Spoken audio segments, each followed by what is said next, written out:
A trip to the grocery store. When you go to the grocery store, what do you see? The aisles are filled with so many different kinds of food. There are refrigerators and freezers filled with even more food. Sometimes there are big bins in the middle of the aisles with special treats inside.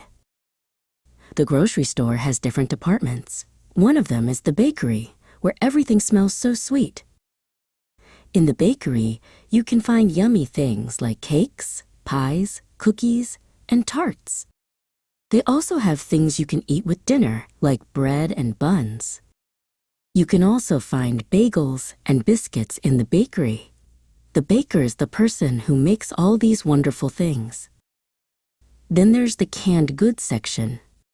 This is where you might find sauces and soups in cans. You can also find vegetables and fruits in cans. Next is the dairy section.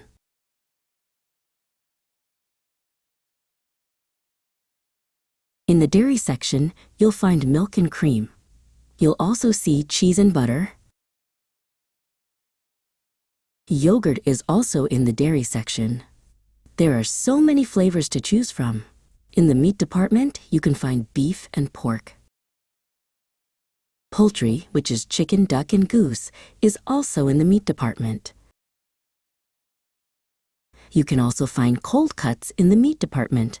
These are meats that are sliced up for sandwiches,